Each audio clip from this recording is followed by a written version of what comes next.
Welcome to Sri Ganesh Junior College, Korahel, online lecture series.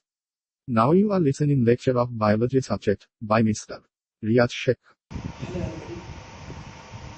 Today we are studying about the blood vessels. Before that, in last lecture, we studied about the working mechanism of the heart. हार्टच्या working मेकॅनिझममध्ये आपण शेवटी हार्टमध्ये various nodes कशा पद्धतीने काम करतात आणि cardiac cycle पूर्णपणे प्रोसेस कशी होते हे आपण लास्ट टाइम बघितलं होतं. ठीक आहे, तर आता आपण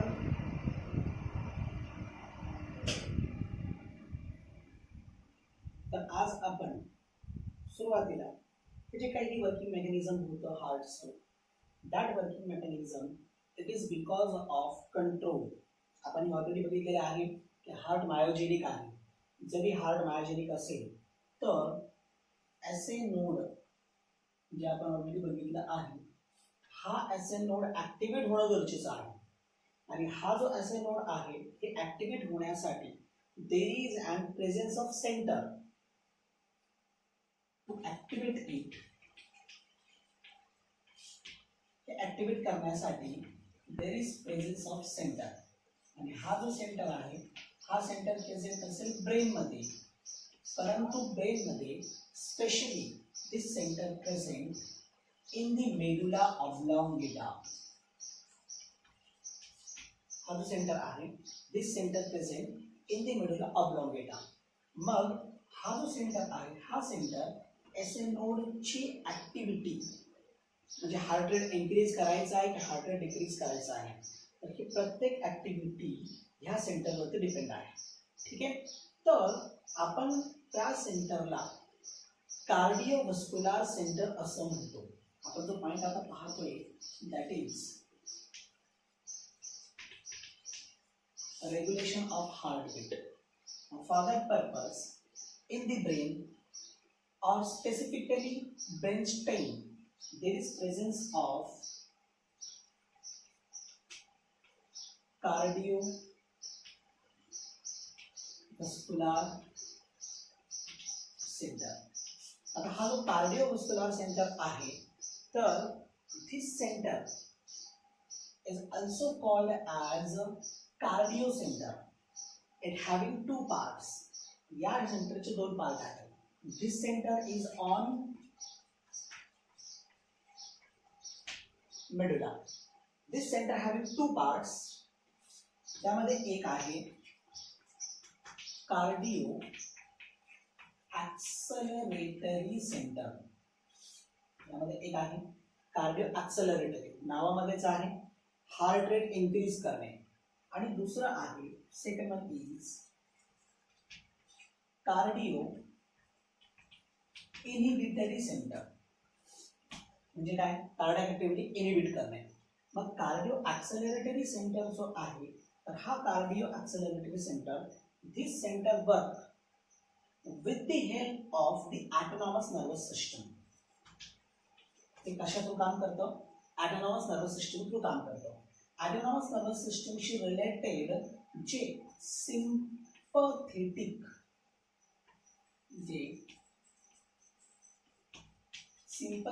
नर्व्स आहेत, these sympathetic nerves are provided to SA node. तेव्हा cardio ॲक्सलरेटरी वर्कसाठी sympathetic nerves, these are the part of ANS. Sympathetic nerve are provided to SA node. Now SA node works with the help of sympathetic nerve. In that case what happen? मग ह्या केस मध्ये होणार काय, तर हे जे sympathetic nerve आहे हे सिंपथेटिक नर्व एसए नोडला ऍक्टिव्हेट करते. आणि जर सिंपथेटिक नर्वनं एसए नोडला ऍक्टिव्हेट जर केलं तर there is an polarization of the SA node. इथे एसए नोडचं पोलरायझेशन होईल. हे पोलरायझेशन रेस्टिंग फेज मधून बाहेर काढण्यासाठी आहे. ठीक आहे, सॉरी मी ते चुकतोय, जोपर्यंत सिम्पॅथेटिक नर्व काम करतो तोपर्यंत ते आहे पोलराइज्ड स्टेट, म्हणजेच काय तर रेस्टिंग फेज मध्ये आहे, तर त्याचं डिपोलरायझेशन होईल. आणि जर डिपोलरायझेशन जर झालं ना तर काय होईल तर heart rate will be increases. परंतु फक्त हार्ट रेट इन्क्रीज होणार नाही तर काय काय इन्क्रीज होईल, because of this sympathetic nervous सिस्टीममुळे काय होणार आहे, तर सिम्पॅथेटिक नर्वस सिस्टीममुळे एक तर there is increase in heart rate, there is increase in ventricular contraction, and also there is increase in cardiac output. हे सगळे काय होते इन्क्रीज होते, हार्ट रेट, त्यानंतर ventricular contraction and cardiac output, हे तिन्ही काय होते इन्क्रीज होते. आता ध्यानात ठेवा बाबा, मी हे कार्डिओ ॲक्सेलरेटरी सेंटरसाठी सांगतोय. कार्डिओ इनिबिटरी सेंटरसाठी खूप जास्त म्हणजे आपल्याला हे घेण्याची, त्याला खूप जास्त समजून घेण्याची गरज नाही आहे, कारण यामुळेच तुम्ही कार्डिओ इनिबिटरीचं वर्किंग मेकॅनिझम सांगू शकता. कसं कार्डिओ इनिबिटरी याच्यासाठी ANS चे सिम्पॅथेटिक नव्हे तर पॅरासिम्पॅथेटिक नर्व असतात. इथपर्यंत समजलं असेलच तुम्हाला. मी दुसऱ्या सेंटरकडे जातो,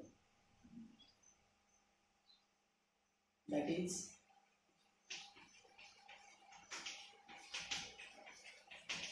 कार्डिओ इनिबिटरी सेंटर. याचे सुद्धा ANS चे न्यूरॉन्स आहेत, दॅट इज पॅरासिम्पॅथेटिक. मी इथे थोडंसं तुम्हाला इंट्रोड्यूस करतो.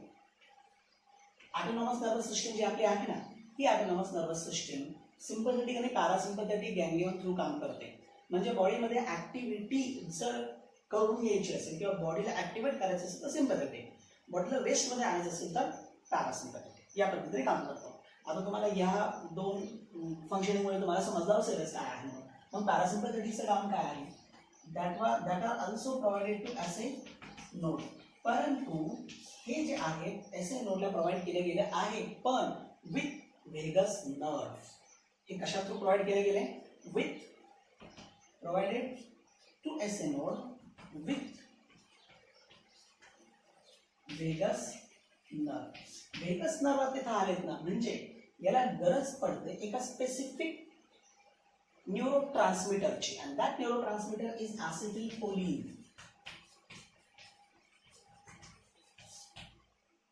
हा जो न्यूरोट्रान्समीटर आहे हे ऍसिटिलकोलिन आहे. ह्या ऍसिटिलकोलिनचं काम काय आहे, हायपर पोलरायझेशन. मी तुम्हाला आधी सांगितलं पोलरायझेशन म्हणजे रेस्टिंग कंडिशन, पोलरायझेशन म्हणजे रेस्टिंग कंडिशन, आणि डिपोलरायझेशन म्हणजे काय होईल, डिपोलरायझेशन त्यावेळेस ऍक्टिव्ह कंडिशन असेल. म्हणजे हायपर पोलरायझेशन ऍसिटिलकोलिन त्यासाठी रिस्पॉन्सिबल आहे. व्हेगस नर्वच्या सहाय्याने पॅरासिम्पॅथेटिक नर्व हा एस ए नोड मध्ये आलेला आहे. मग इथे होईल काय तर एस ए नोड इथे विरुद्ध काम करेल, जे काम कार्डिओ ॲक्सेलरेटरी सेंटर करत होतं त्याच्या. मग इथं काय होईल, विरुद्ध काम काय होतंय, मग तिकडे जसं heart rate, cardiac output, ventricular contraction हे सगळं वाढत होतं, हे सगळं इन्क्रीज होत होतं, इथे काय होईल, हे सगळं डिक्रीज होईल. मग मी इथे तुम्हाला क्लिअर करेल. मग दॅट ऑल जे काय आपण इथं पाहिलं होतं, it is responsible for that is decrease in heart rate, then cardiac output, आणि तिसरं व्हेंट्रिक्युलर कॉन्ट्रॅक्शन. ठीक आहे, तर कार्डिओ इनिबिटरी सेंटर या पद्धतीने काम करतं. तर हे झालं regulation of heart beat with the help of nervous system. हे हार्ट बीटचं रेग्युलेशन नर्वस सिस्टम थ्रू झालं. आपण थोडं पुढे जाऊया आता.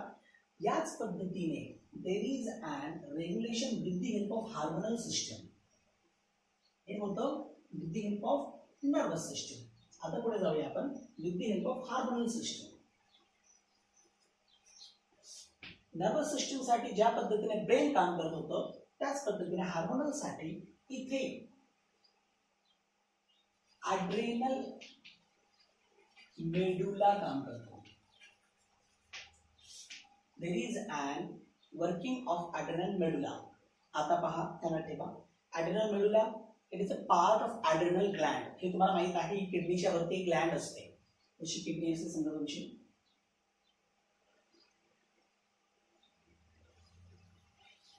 ही किडनी असेल तर इथे एक अशी ग्लँड असते, that is we called adrenal gland. Adrenal ग्लँडचे दोन पार्ट आहेत. ती ग्लँड अशी घेतली तर याचे दोन पार्ट आहेत. एक पार्ट हा ॲड्रेनल मेडुला आहे आणि एक आहे ॲड्रेनल कॉर्टेक्स. यापैकी हा मेडुला आहे, जो मेडुला आहे ॲड्रेनल, तो आहे ॲड्रेनल मेडुला. हा ॲड्रेनल मेडुला जो आहे ना, तर तो काय करतो, इथे एक हार्मोन सिक्रेट करतो. We call it adrenaline. किंवा दुसरा एक आहे नॉर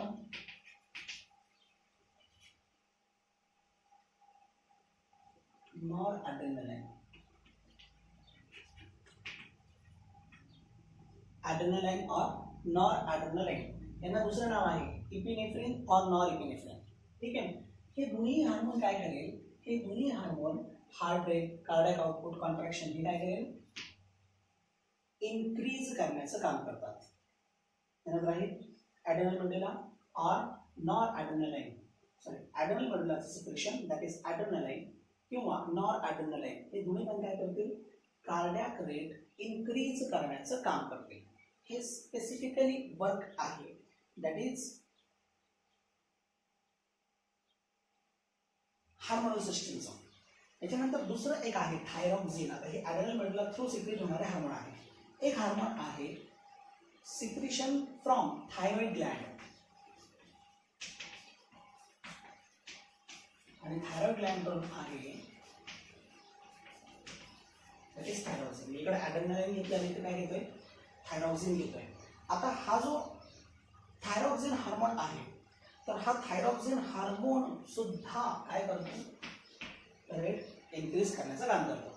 म्हणजे specifically hormonal system rate increase करण्याचं काम करतात. इथे मी थोडंसं चुकत असेल, नॉर ॲड्रेनलाइनसाठी थोडंसं तुम्ही बाजूला ठेवा, कारण काही ठिकाणी नॉर ॲड्रेनलाइन आणि नॉर इपिनेफ्रिन, तर हे जे आहे ना, हे रेट डिक्रीज करण्यासाठी आहे आणि हे स्पेसिफिकली रेट इन्क्रीज करण्यासाठी आहेत. मग ॲड्रेनलाइन आणि थायरॉक्सिन हे दोन्ही पण काय करतात, हार्ट रेट इन्क्रीज करण्याचं काम करतात.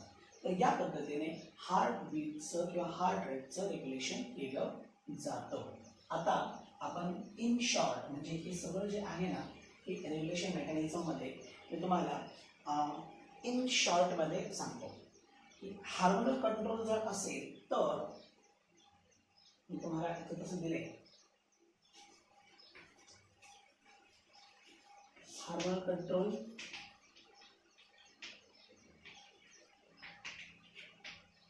ॲड्रेनलाइन, आणि ॲड्रेनलाइन काय करतं, हार्ट रेट इन्क्रीज करतो. या व्यतिरिक्त हार्मोनल कंट्रोलमध्ये थायरॉक्सिन हार्ट रेट इन्क्रीज करतो. नर्वस कंट्रोल, नर्वस कंट्रोलमध्ये आपण जे पहिलं बघितलं होतं that is sympathetic. It will be increases the heart rate, परंतु पॅरासिम्पथेटिक,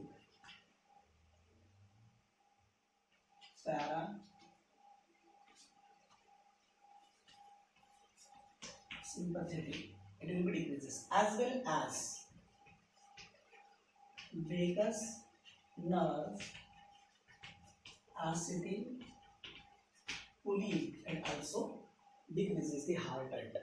Okay, so this is about the regulation of heart beat. इथे आपलं रेग्युलेशन प्रोसेस हार्टबीटची पूर्ण झालेली आहे.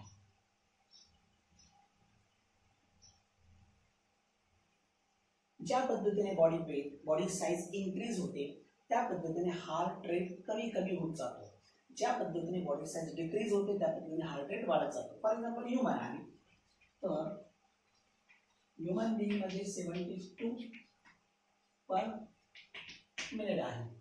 तेच तुम्ही आपल्यापेक्षा कमी बॉडी असलेलं मॅमल, तुम्ही रॅट घेऊ शकता किंवा आपल्यापेक्षा कमी असलेलं माऊस घेऊ शकता. माऊसची साईज आपल्यापेक्षा खूपच कमी आहे, ठीक आहे. किंवा तुम्ही त्याहीपेक्षा दुसरं घेऊ शकता, एक रॅबिट घ्या. to 10 per minute.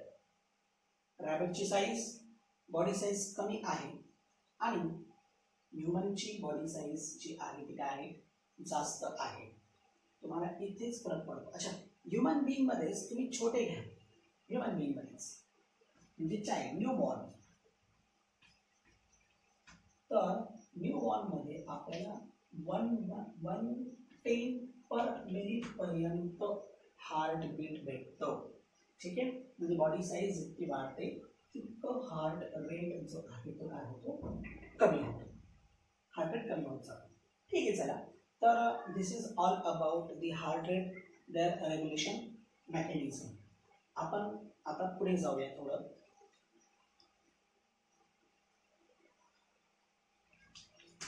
हार्ट रेटचं जो वर्किंग आहे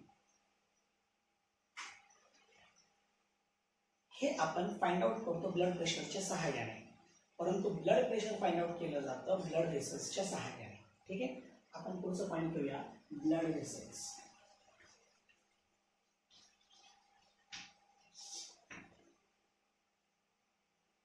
एक छोटंसं पॉईंट होतं, मला आता आठवलं. एका विद्यार्थ्यानं मला डाऊटमध्ये विचारलेलं होतं सायनस वेनोससचं. ॲक्च्युली सायनस वेनोसस एम्ब्रॉयडिक कंडिशनमध्ये फॉर्म होणारं एक स्पेसिफिक स्ट्रक्चर आहे, आपण त्याला म्हणूया ओपनिंग. आता ही जी ओपनिंग आहे ही सुपेरियर इन्फिरियर व्हेना केवाची ओपनिंग आहे. ठीक आहे, तर ही एम्ब्रॉयडिक कंडिशनला ही ओपनिंग सायनस वेनोससच्या सहाय्याने डिक्टेट होते. जसं जसं बॉडी वाढत जाते तसं तसं सायनस वेनोसस जो आहे तो काय होतो कमी कमी होत चालतं. रॅट आणि फ्रॉग या दोघांमध्ये महत्त्वाचं डिफरन्स जर आपल्याला काही पाहायचं असेल किंवा पाहायचं असेल तर ते सायनस वेनोससचं आहे. या दोघांमधलं महत्त्वाचं डिफरन्स आहे म्हणजे रॅटमध्ये जसं जसं बॉडी वाढत जाते म्हणजे एम्ब्रॉयडिक स्टेज निघत जाते तसं सायनस वेनोसस काय होतो कमी होतो, परंतु फ्रॉगमध्ये ॲज इट इज राहतो. हा महत्त्वाचा डिफरन्स दोघांमध्ये आहे. ह्युमन बिईंगमध्ये पण तसंच आहे की एम्ब्रॉयडिक कंडिशनला सायनस वेनोसस प्रेझेंट असतं आणि जसं अडल्ट कंडिशनमध्ये बॉडी वाढत जाते तसं तसं काय होतं सायनस वेनोसस जो आहे हा स्ट्रक्चर जस्ट ॲज अन ओपनिंगच्या फॉर्ममध्ये बाकी राहतो, बाकी तो स्ट्रक्चर बाकी राहत नाही. ठीक आहे, चला मी सांगतो आता ब्लड व्हेसल्सकडे. Now blood vessels most important component for the closed circulatory system because in closed circulatory system blood carries through the blood vessels. Correct? Now in human being or in mammals there are three type of blood vessels. Mammals मध्ये तीन प्रकारचे blood vessels आहेत. एक artery, दुसरं second that is veins and third that is capillaries. तसं capillaries हे arteries पासून तयार होणारे vessels आहेत. म्हणजे artery divides, redivides. Artery divides from the arterioles. Arterioles divides and redivides from the capillaries. Then capillaries join, rejoin, form the venules, and venules join to form the veins. ठीक आहे, म्हणजे मी असं म्हणेन तरी चालेल की arteries पासून capillaries तयार होतात आणि capillaries पासून वेन तयार होतात. एक प्रकारे जे व्हेसल्स प्युअर ब्लड घेऊन जातात त्याच व्हेसल्स नंतर कन्व्हर्जन आहे टिश्यू लेवलला, म्हणजे कॅपिलरीज टिश्यू लेवलला आहे आणि तिथून मग टिश्यूमध्ये जे काही एक्सचेंज होणार आहे ते कॅपिलरीज थ्रू होणार आहे, not through the arteries or veins. जे काही एक्सचेंज होणार आहे ते कॅपिलरीज थ्रू होणार आहे. मग हेच कॅपिलरीज काय होतात नंतर वेनमध्ये कन्वर्ट होतात आणि इम्प्युअर ब्लड कॅरी करण्याचं काम करतात. ठीक आहे, तर आपण वन बाय वन पाहूया आर्टरीज, वेन अँड कॅपिलरीज. त्यापैकी फर्स्ट that is arteries. तसं arteries ध्यानात राहण्यासाठी म्हणजे सर्वात सोपी डेफिनेशन काय आहे, the blood vessels which carry blood away from heart. ध्यानात आहे, the blood vessels which carry the blood from the carries the blood away from heart. म्हणजेच these are the blood vessels which carry blood heart to organs or the body part. Or the body part that is called as artery. This is our actual definition.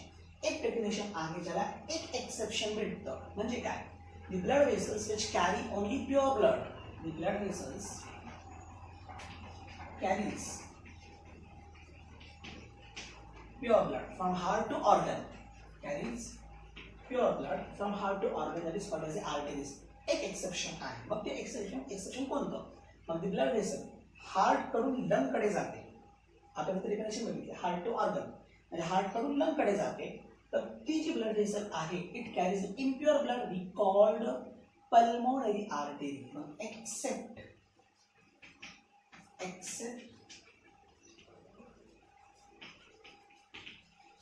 Pulmonary artery. ध्यानात राहील. मग pulmonary artery काय करतं? Impure blood carry करतं म्हणजे deoxygenated blood carry to the lungs for the purpose of oxygenation. हे कोणाचं काम? पल्मोनरी आर्टरीचं आहे. पण ती सुद्धा आर्टरीज आहे कॅरीज दी प्युअर ब्लड. एवढी जी काय आहे काय करते? इम्प्युअर ब्लड कॅरी करते. म्हटल्यास तर इथं तुम्ही कंसात लिहून ठेवा pulmonary that is heart to lungs. ठीक आहे. आर्टरीच्या तुम्ही स्ट्रक्चरकडे जर गेला तसं ब्लड व्हेसल्स कोणतेही ब्लड व्हेसल असू द्या 3 पार्टमध्ये स्ट्रक्चर कन्वर्ट होतो. सर्वात बाहेर there is presence of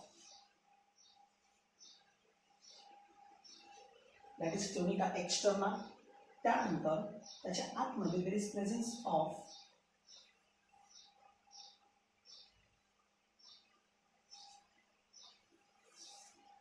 tunica media.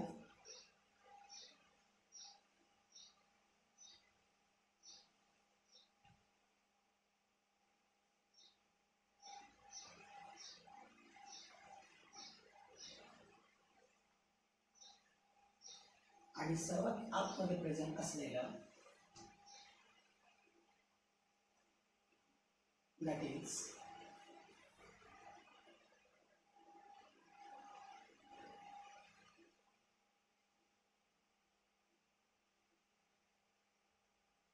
Tunica interna.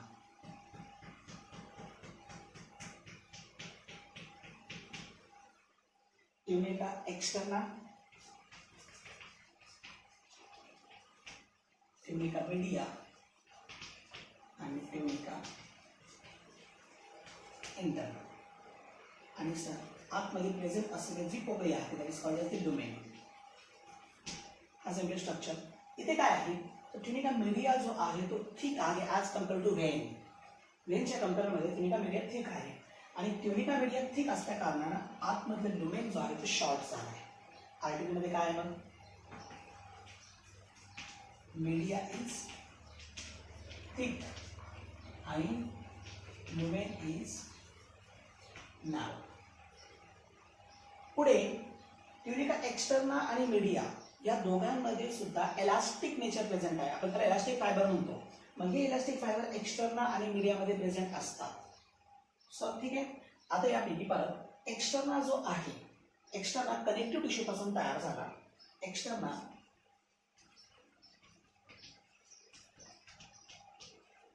Connective tissue. तर मीडिया जो आहे तो सर्क्युलर मसल पासून मीडिया जो आहे तो सर्क्युलर मसल्स पासून तयार झाला. तर इंटरना जो आहे तो एंडोथेलियल सेल पासून इंटरना जो आहे तो एंडोथेलियल सेल पासून तयार झाला. हे तिन्ही झाला ठेवा कनेक्टिव्ह टिश्यू, सर्क्युलर मसल्स आणि एंडोथेलियम. यामध्ये इलास्टिक नेचर आर्टरीज मध्ये जास्त असतो म्हणून arteries are elastic non collapsible. ही फिगर तुम्ही काढलेली असेलच. ती पुढे जातो.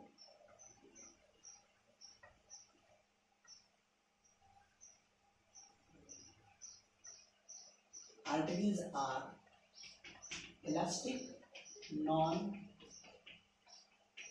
कोलॅप्सेबल. ठीक आहे. ड्यू टू दी शॉर्ट और नॅरो लुमेन, लुमेन छोटा किंवा नॅरो असल्या कारणानं ब्लड प्रेशर या आर्टरीमध्ये जास्त असतो. In arteries it is hi. ठीक आहे. There is absence of valve in the wall of arteries.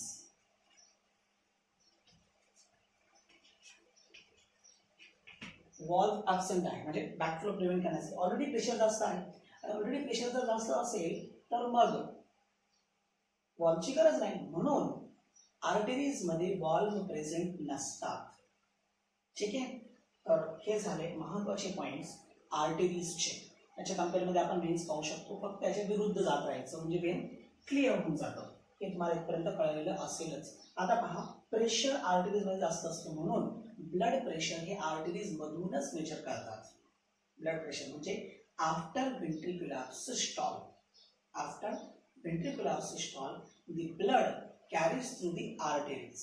The pressure exerted by that arteries or wall of that arteries, the pressure exerted by wall of arteries after ventricular systole, pressure exerted by wall of arteries after ventricular systole called as blood pressure. Definition समजते. म्हणजे blood pressure जे आहे हे काय केलं जातं, आर्टेरीजच्या सहाय्याने find out केलं जातं, नॉट बाय दी वेन्स. त्याचं कारण प्रेशर आर्टरीमध्ये जास्त असतं, वेनमध्ये नसतं. पुढे जाऊया आपण. Second is a Wien.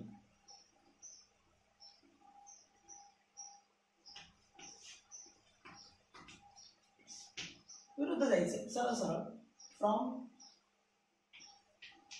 Body parts to heart. The blood vessels which carries the blood from body parts to heart called as a vein.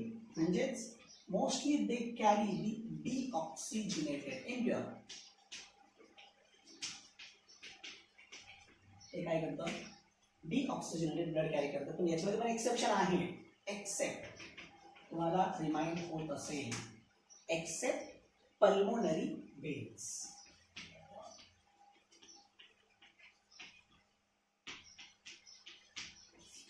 Accept pulmonary veins. मग pulmonary व्हेन्स काय करतं, पल्मोनरी व्हेन्स हे काय करेल, they carry oxygenated blood from lungs to heart.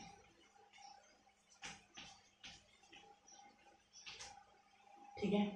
Structurally जर तुम्ही व्हेनचा विचार जर केला तर आता मी इथं काढलं होतं स्ट्रक्चर. मी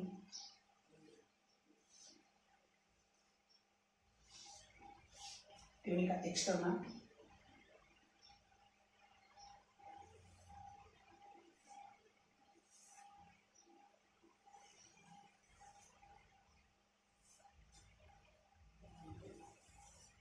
tunica media,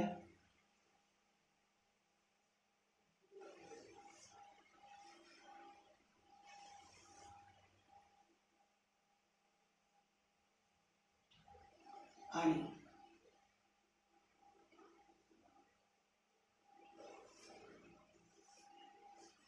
tunica interna.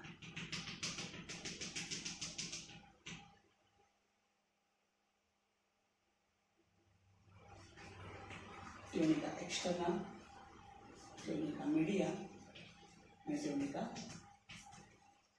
Interna. लोमेन.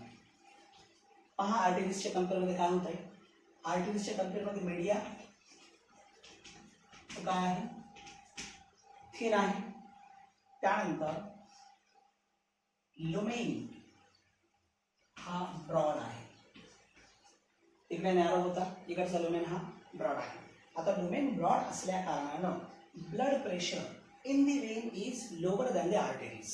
Blood pressure वेनमध्ये कसं असतं, लोअर असतं, कमी असतं. ब्लड प्रेशर कमी असल्या कारणानं बॅक फ्लोचे चान्सेस आहेत. म्हणून the wall consist, the wall म्हणून वेनमध्ये वॉल प्रेझेंट असतात. तुम्ही डिफरन्सिएशन करू शकता. आर्टरीजमध्ये वॉल ॲब्सेंट आहे, वेनमध्ये वॉल प्रेझेंट आहे, जे बॅक फ्लो प्रिव्हेंट करण्याचं काम करतो. आणि blood pressure in vein is lower than the arteries. वेनमध्ये असलेला ब्लड प्रेशर हा आर्टरीजपेक्षा काय असतो, कमी असतो. Clear. So this is about the veins. तुम्ही दोघांचे डिफरन्सिएशन चांगल्या पद्धतीने आता करू शकता. पुढे जाऊया आपण.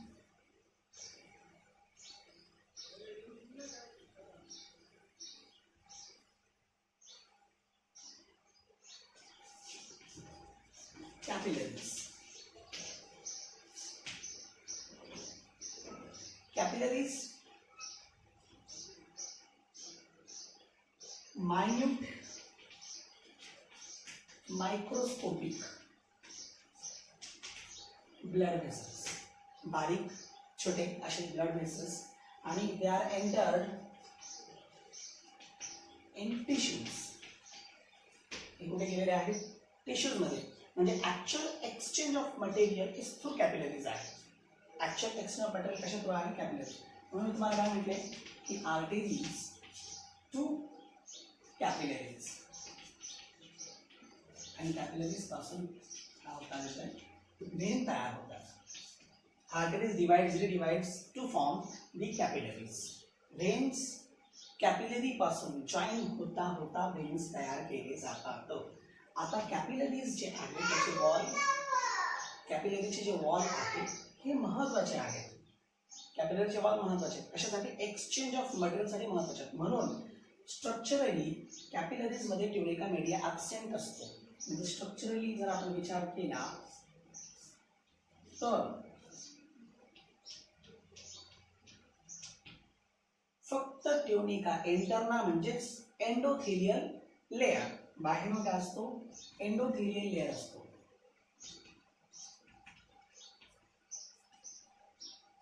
आणि ल्युमेन असतो. There is presence of the lumen. या व्यतिरिक्त कॅपिलरीजमध्ये दुसरं काही नसतं किंवा लेयर्स ऑदर नसतात. आणि हेच कॅपिलरीज आहेत जे एक्सचेंज ऑफ मटेरियलसाठी महत्त्वाची भूमिका बजावतात. ठीक आहे? From the tissues. So this is about the capillaries and all about the blood vessels. ठीक आहे? मी ब्लड व्हेसल्स मधून तुम्हाला ब्लड प्रेशरकडे नेलं होतं, बरोबर? आता blood pressure simply see the pressure exerted by wall of arteries called as blood pressure. Wall of arteries. आता wall of arteries after ventricular systole काय होतं? ब्लड बाय प्रेशर वॉलवरती जातो. ठीक आहे? मग त्या वॉलवरती जो प्रेशर असतो तो प्रेशर इथे मेजर केला जातो. ठीक आहे? म्हणून प्रेशर मेजर करत असताना फॉर मेजरमेंट दोन गोष्टींचा विचार केला जातो. मग एक तर सिस्टोलिक ब्लड प्रेशर आणि दुसरं डायस्टॉलिक. म्हणजे हार्टचे जे चेंबर्स आहेत त्यांच्या कॉन्ट्रॅक्शनचं ब्लड प्रेशर आणि रिलॅक्सेशनचं ब्लड प्रेशर. म्हणून सिस्टॉलिक पंपिंग ब्लड प्रेशर याला म्हणतात आणि डायस्टॉलिक याला रिलॅक्स्ड ब्लड प्रेशर असं म्हटलं जातं. मग सिस्टॉलिक ब्लड प्रेशर ऑलवेज, कारण ज्या ठिकाणी फोर्स असतो तो जास्तच असणार आहे, म्हणून सिस्टॉलिक ब्लड प्रेशर असतो 120 mmHg इतका. ठीक आहे? तर डायस्टॉलिक ब्लड प्रेशर कमी असतो, दॅट इज 80 mmHg. म्हणून in human being normal healthy human मध्ये 120/80 mmHg इतकं ब्लड प्रेशर मेजर केला जातो. आणि त्याच्यासाठी जो इन्स्ट्रुमेंट वापरला जातो दॅट इज स्पिग्मोमॅनोमीटर.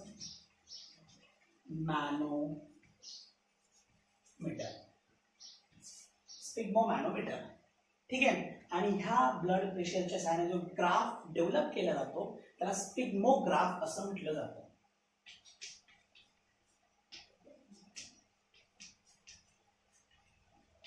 जो ग्राफ तयार केला जातो that is called age स्पिग्मोग्राफ.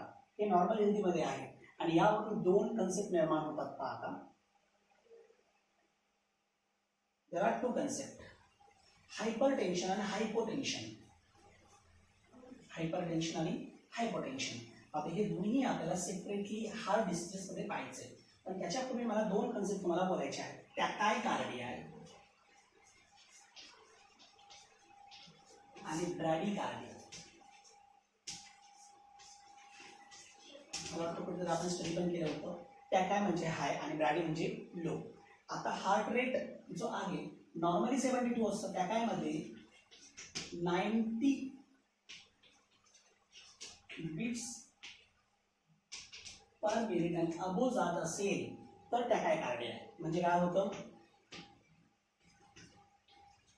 Increased heart rate. याच्याशी रिलेटेड हायपरटेन्शन आपण ब्लड प्रेशरशी पाहणार आहोत नंतर. आणि bradycardia that is an decreased